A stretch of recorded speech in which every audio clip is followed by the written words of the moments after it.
Olá! O Entre Linhas de hoje começa entrevistando o escritor mineiro Jacques Fuchs, que acaba de lançar Herança. O romance aborda os traumas do genocídio dos judeus na Segunda Guerra Mundial, que são relembrados e ressignificados através do relato de 3 mulheres de diferentes gerações de uma mesma família.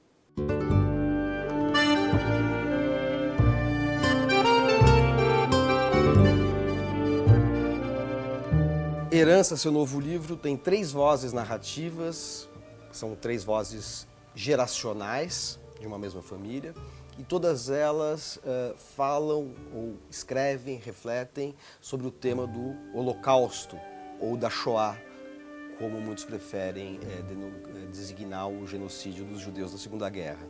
O que caracteriza cada uma dessas 3 vozes que a gente encontra em Herança?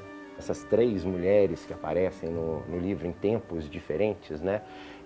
Enfim, são pessoas que estão e foram traumatizadas pela Shoah, né? Por esse genocídio, né? Que, enfim, tem um foco judaico, mas tem um foco universal, né? A primeira menina, né, de 14 anos, ela escreve um diário quando ela estava no gueto de Lodz. E ela tem 14 anos, e ela está contando as histórias dela, enfim, e ao passar do tempo ela vai, né, escrevendo o que vai acontecendo com os judeus dentro do gueto. Depois é um salto temporal, né, e eu coloco a filha dela deitada num divã, conversando com a analista, né, falando sobre esse trauma que ela recebeu da mãe, né? Essa mãe que é a menina de 14 anos, mas que agora, enfim, muitos anos depois, essa filha está contando o que aconteceu. Só que ela nunca esteve nos campos de concentração, né? Nunca esteve no gueto, mas ao mesmo tempo ela recebeu, por meio do silêncio, todo esse passado traumático.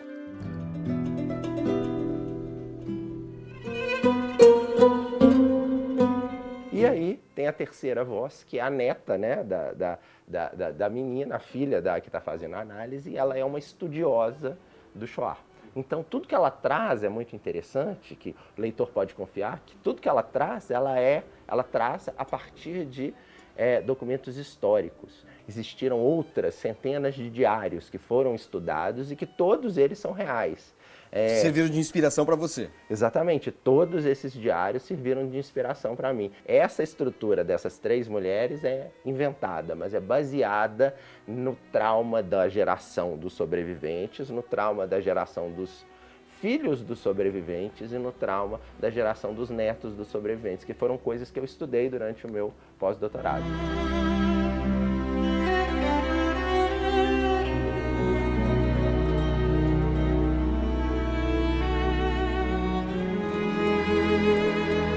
As vozes vão se alternando e se conversando, né, ao longo do livro. Então você tem, né, a primeira página do diário, na verdade começa pela última, né? Depois você tem a primeira sessão de análise, depois você tem a primeira nota.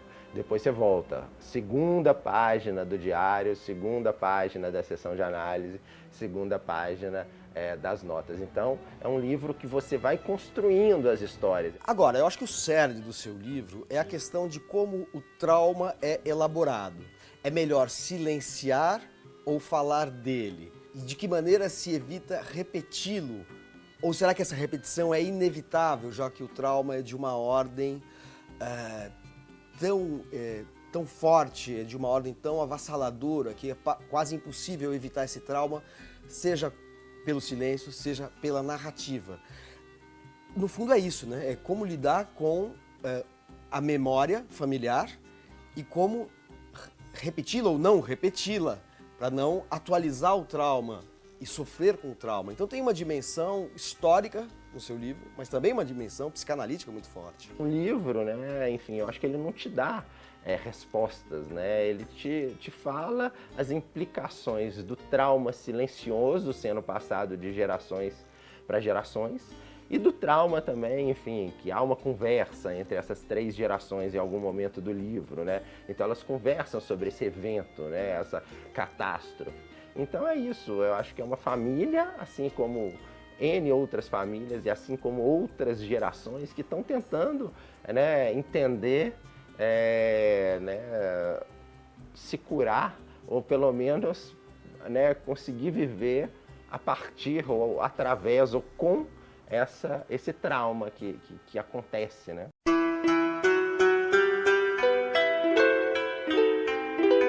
O livro, você herda nomes, você herda histórias, você herda desaparecimentos.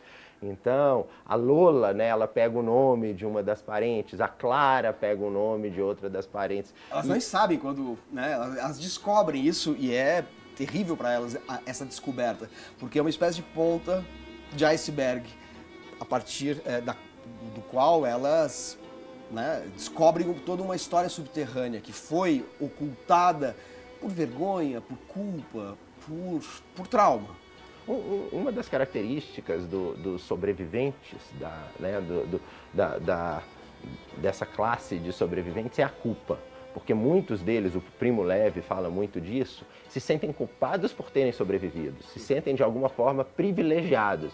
O Primo Levi, inclusive, fala que os verdadeiros testemunhos seriam aqueles que pereceram. Então, o que ele está dando, né, o que ele fez ao longo da vida dele, escrevendo livros sobre o Holocausto, a Shoah, na verdade, ele fez de uma posição de privilégio, porque ele sobreviveu.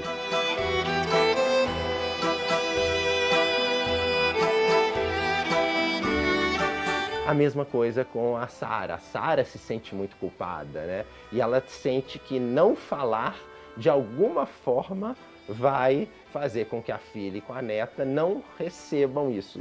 Só que o que o livro mostra e o que se mostra nos estudos é justamente que o silêncio, pelos atos, pelo não dito, isso passa e talvez passe e crie um monstro.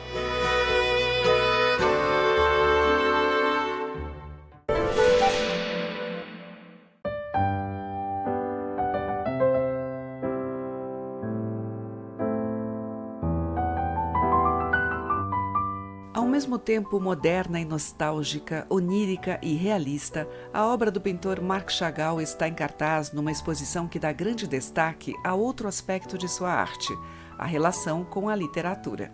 Promovida pelo Centro Cultural Banco do Brasil de São Paulo, a exposição Marc Chagall, Sonho de Amor, vai até 22 de maio e tem diferentes núcleos. Num deles, temos um olhar sobre suas raízes russas e judaicas, mais especificamente de sua aldeia natal, Vitebsk, na atual Belarus. São telas em que o colorido viola a representação naturalista para mergulhar artesãos, comerciantes, músicos e animais numa atmosfera de sonho, materializada nas figuras recorrentes do trenó ou do casal de noivos, que voam acima do casario, como se visitassem paisagens da memória. Em outro núcleo, temos sua relação com as tradições religiosas, numa série que expõe episódios da Torá, a Bíblia judaica, imprimindo cores fortes às cenas do êxodo dos judeus ou da vida de Moisés e assinalando o sentido narrativo de sua imaginação visual. Nascido em 1887, Chagall saiu da Rússia na esteira das turbulências da Revolução Comunista e viveu na Alemanha, nos Estados Unidos e na França, onde morreu em 1985, sem nunca voltar a Vitebsk. Interlocutor dos principais artistas de vanguarda do início do século XX, nunca perdeu as referências do universo popular de sua infância. Vem daí um dos destaques da mostra do CCBB, as numerosas gravuras monocromáticas que Chagall fez a partir das fábulas de La Fontaine.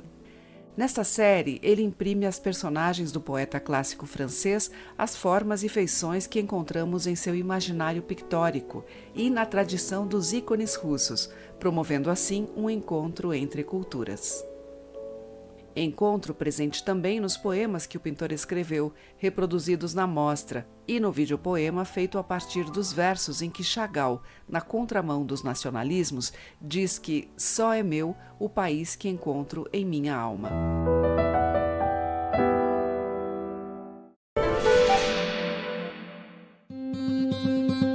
A Cultura do Narcisismo é uma nova edição do Estudo Clássico de 1979, em que o crítico cultural e historiador norte-americano Christopher Lasch faz um diagnóstico do individualismo contemporâneo.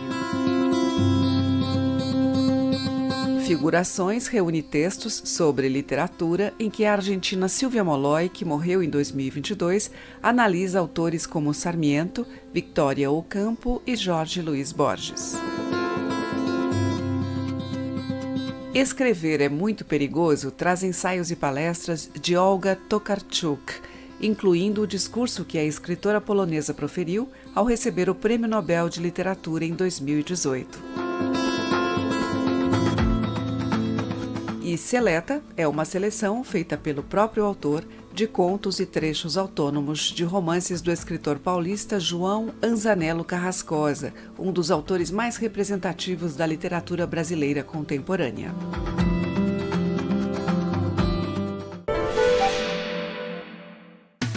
O livro que eu indico é Ideias para Adiar o Fim do Mundo, do Ailton Krenak, que é um líder indígena, né, um grande pensador contemporâneo, e que eu acho que todo mundo devia ler, e que para ele o rio é nosso avô, a natureza não está desconectada do ser humano, e que a gente, para olhar para o nosso planeta, a gente tem que olhar para a gente também, né, e como coletivo. O livro que eu indico é o Marx, uma introdução, é o livro do Jorge Grespan, e eu recomendo ele porque eu acho que é um livro bem interessante para quem está iniciando os estudos do marxismo, sobre a questão de classes de trabalhador. É um livro bem sintético, assim, ele é resumido, né? Ele é simples, é rápido de ler. Acho que é uma leitura bem interessante, dá bem tempo. Hoje eu vou indicar o livro da Bell Hooks, Tudo sobre o Amor, Novas Perspectivas. É um livro muito importante para mim, eu acho que para todo mundo. A gente não é muito ensinado a amar. E o amor não no sentido romântico, mas o amor que a gente tem pelos nossos afetos, seja amigos, famílias e tudo o que nos rodeia, até o nosso próprio trabalho, como a gente ama ou não o trabalho. Então, eu acho que é importante a gente refletir sobre isso. Ele modificou muito minha relação com as pessoas e comigo mesmo. Depois do intervalo, uma entrevista com a premiada poeta pernambucana Cida Pedrosa sobre o livro Araras Vermelhas. O Entre Linhas volta já.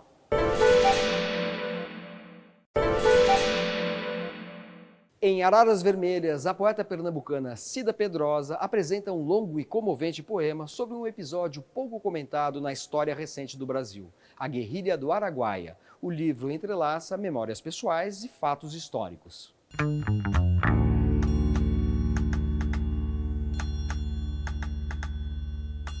Cida, você acaba de lançar Araras Vermelhas, que é um longo poema que tem muitas variações formais para tratar de um assunto muito importante na história recente do Brasil, que é a Guerrilha do Araguaia. O que esse livro traz de obras anteriores suas? Na verdade, eu tenho uma necessidade enorme de, a cada livro, me reinventar. Mas neste livro, Araras Vermelhas, termina que eu bebo em várias outras experiências literárias que eu tive. No meu primeiro livro, que eu lancei em 82, quando eu tinha 18 anos de idade, eu já fazia esses experimentos. Aí depois eu parei, mas esses recursos formais de utilizar a métrica, por exemplo, está no meu livro Claranã, que é um livro todo metrificado, todo engenho de cantoria. Os recursos de poesia visual, está no meu primeiro livro, Restos do Fim. Essa coisa mais jornalística está um pouco no canto. Então, de uma certa forma, é uma condensação das minhas experiências literárias em livros anteriores. Mas eu gosto muito de me inventar e de me reinventar. Por que a escolha do tema Guerrilha do Araguaia? Eu queria muito pensar sobre isso, sobre esse Brasil que é um confronto permanente com a democracia. Esse Brasil que tem muita dificuldade de justeza, de fraternidade, de inclusão. E essa coisa da guerrilha, que fazia 50 anos em abril, estava na minha cabeça. Principalmente porque é uma parte da história do Brasil que botam debaixo do tapete.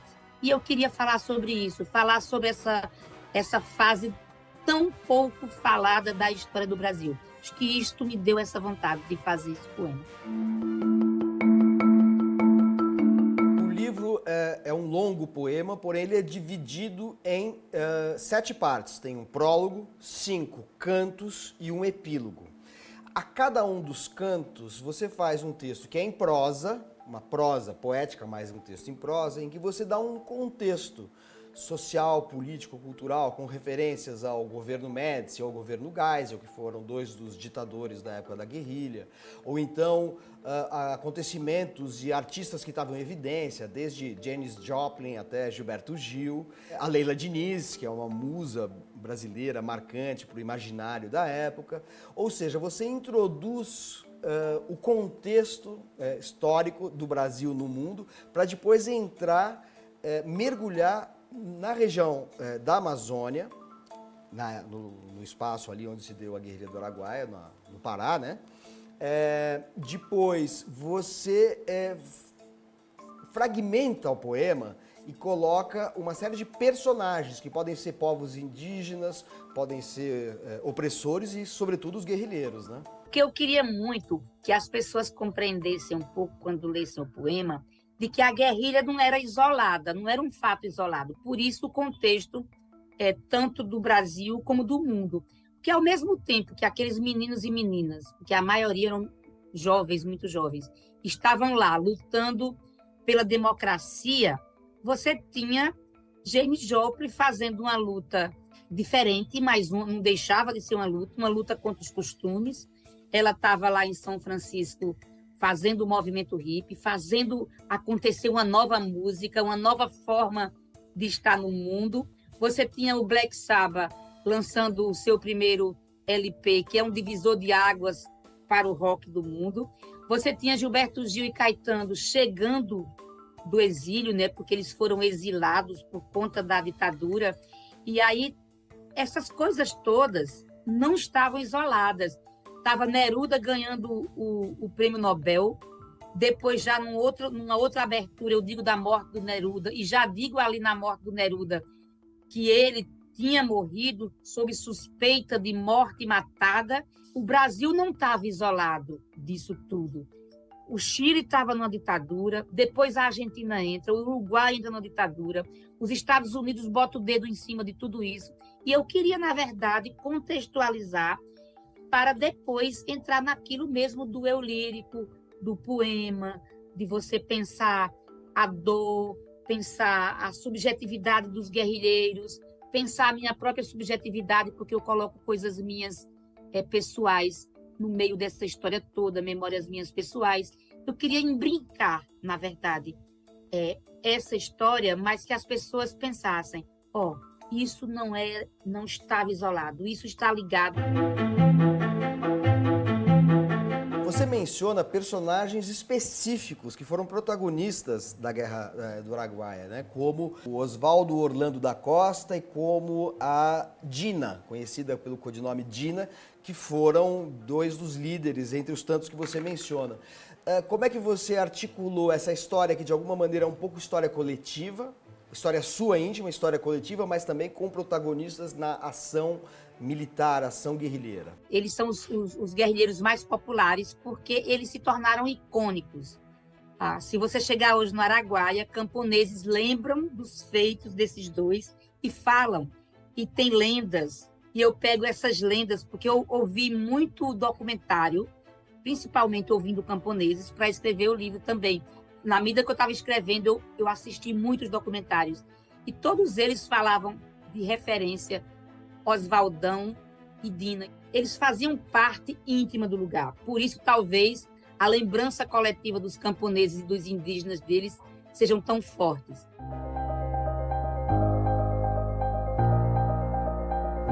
A gente percebe ali a presença explícita, por exemplo, do Ijuca Pirama do Gonçalves Dias.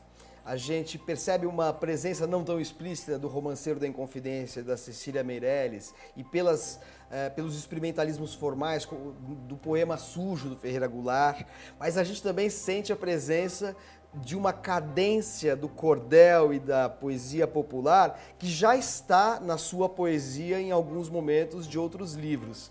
Quais foram realmente as suas referências para compor esse poema tão complexo que é o Araras Vermelhas? Bom, Primeiro, eu sou uma apaixonada pelo poema sujo, mas assim, apaixonada. Este é um poema que eu leio muito, muitas vezes, porque eu acho que acho que Ferreira nos deu uma das grandes obras que o Brasil tem. O Romanceiro da Inconfidência, ele é de uma precisão formal. A gente tem que analisar, inclusive, os tipos de métrica que Cecília reinventa naquele poema. Porque ela não só usa as redondilhas, as décimas, ela cria novos inventos formais na métrica. Eu gosto muito dos poemas longos porque eu gosto das grandes histórias. Desde a infância, eu ouvi cordel, cantoria. Então, esse som da métrica me comove.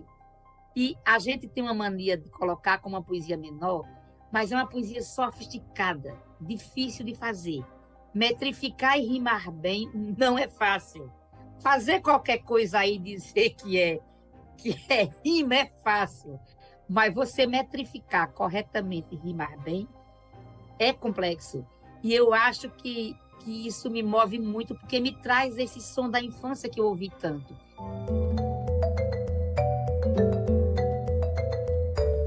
E daí, por uma dessas ironias do calendário, a gente está conversando nesse programa que está indo ao ar no dia 31 de março, ou seja, o dia da famigerada intervenção militar, do golpe de Estado que aconteceu no Brasil. Torna muito mais especial essa nossa conversa, porque a gente viveu agora, muito recentemente, no dia 8, né, de janeiro, uma tentativa de golpe. E a gente está falando sobre esse assunto aqui. É muito importante para a turma perceber que a ditadura é uma coisa ruim e que a gente tem que rechaçar. Todo 31 de março nós não podemos esquecer que essa é uma data nefasta para o Brasil. Que bom que a gente está aqui juntos para falar sobre isso e dizer que o Brasil precisa da democracia, o mundo precisa da democracia.